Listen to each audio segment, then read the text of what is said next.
참 예수님, 오늘은 5월 26일 성 필립보 네리 사제 기념일입니다.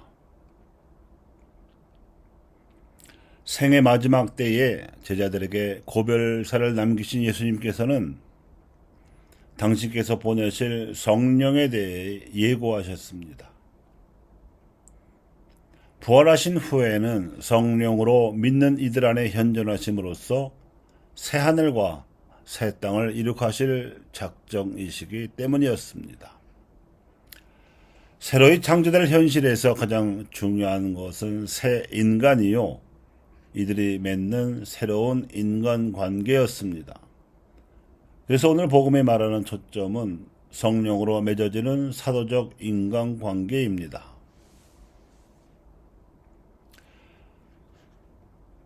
아큘라와 프리스킬라 부부는 본래 소아시아 북쪽에 있는 흑해 연안의 폰토스 출신으로서 천막 만드는 기술자였습니다.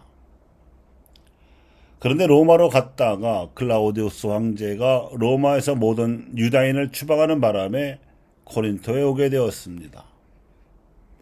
바오로 일행이 코린토에서 만난 사람들은 그 부부 말고도 여럿이 있었지만 아킬라와 프리스킬라 부부와의 만남은 두고두고 큰 영향을 선교 활동에 미친 듯합니다. 우선 바오로는 그 부부를 만나서 천막 만드는 일을 함께한 동업자이기도 했지만 그 일을 함께하는 동안에 복음을 가르쳐서 선교 협력자로 만들었습니다. 그 후 사도 바오로에게 이 부부는 생명의 위험을 무릅쓰고 목숨을 구하여 준 은인들이요, 그래서 다른 민족들의 교회도 모두 그들에게 고마워하는 선교사였습니다. 그런데 한국의 초대 교회에서도 사도 바오로와 아킬라 프리스킬라 부부와의 관계처럼 돈독한 사이였으며 또한 교회의 초석을 놓는 데 있어서도 매우 중요한 역할을 수행한 관계라면 이벽 요한과 이승훈 베드로를 들 수 있습니다. 이벽이 자발적으로 천주교 신앙을 받아들이고 나서 이승훈에게 권하여 북극에 가서 세례를 받아오도록 하였고 이승훈으로부터 세례를 받았습니다. 그래서 이벽은 한국교회 창립 주역이요, 이승훈은 첫 영세자로서 기억됩니다.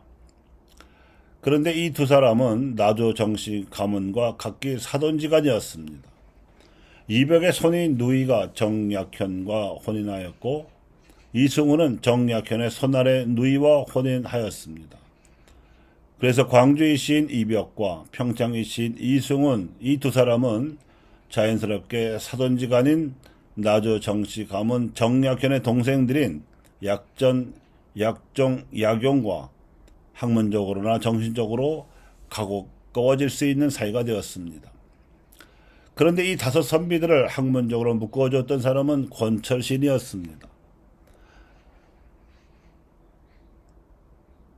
안동 권씨 가문은 조선 왕조의 개국공신을 배출한 가문이며 권철신과 그의 아우 일신은 왕세자를 가르치는 스승으로 위촉될 정도로 명망이 높고 학문이 뛰어났기 때문에 전국에서 그로부터 배우고자 하는 선비들이 모여들었고 이들이 주어사와 천진함에서 실학을 배우는 강학회를 열곤 하였기 때문입니다. 이 강학 모임에서 철신과 일신 등 권씨 형제의 제자들이었던 선비들 중에 지방에 천주교를 전파하는 사도들이 나오는데 호남의 유황검, 충남의 이존창이 그들입니다. 이벽은 권씨 형제들의 학문과 영향력을 익히 알고 있었으므로 강학회를 하기 전에 권철신을 찾아가서 열흘 동안이나 머물며 설득하여 천주학을 받아들이게 하였습니다. 그래서 이벽이 혹심한 문중박해를 받아 세상을 떠났을 때 이승훈은 그의 뒤를 이어 교회의 책임을 떠맡았으며 강학회의 선비들 중 권철신을 좌장으로 삼고 권일신과 약용의 정치 사명제와 유황검과 이존창 등 천주교 세례를 받은 선비들 중 9명을 더해서 모두 10명의 평신도 지도자들이 임시 성사조직 내지 준성직자단의 책임을 나누어 받았습니다. 이렇듯 한국 교회는 초기 평신도 지도자들의 자발적인 구도 열정과 노력으로 이루어진 것이었고, 이 가운데 이벽과 이승훈 등 이시선비 2명, 철신과 일신 등 권씨 형제, 약전과 약종과 약용 등 정씨 삼형제 등 모두 7명의 선비들의 인간관계가 주축이었습니다. 이들이 한국교회를 창립하고 전파하는 과정에서 문중과 조정의 박해가 잇따랐으며, 교황청에서 반세기 전에 내려놓은 조상제사 금지령과 북경주교의 준성직자단 해체 결정 등 교회 내부의 도전과 시련이 끊이질 않았습니다. 이 과정에서 주자학적 가치관에 빠져 있었던 유린들로부터 온갖 회유가 있었고, 조상제사 금지령을 내린 교황청에 대한 불만과 내부 갈등까지 겹쳐서 신앙을 포기하는 듯한 언동과 문서, 그리고 배교 발언 등이 나오기도 했습니다.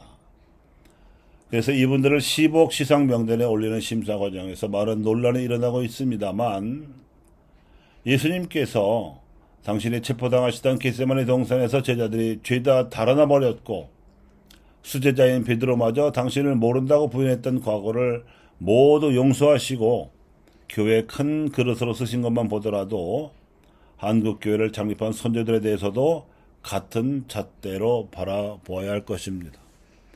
그분들이 10억 시성 될 수 있느냐의 여부와는 전혀 별개로 적어도 그분들이 신앙을 버린 배교자라는 누명은 벗겨드려야 하고, 오히려 그들의 맺은 인간관계 속에 부활하신 예수님께서는 성령으로 그들 안에 함께 하셨고 계셨기 때문에 그들 모두 자신들의 생명을 바쳐서 천주교를 받아들이고 전해준 사도들이었음을 명심해서 우리가 맺는 인간관계도 사도적 관계가 될 수 있도록 기도로 성령의 이끄심을 청해야 할 것입니다.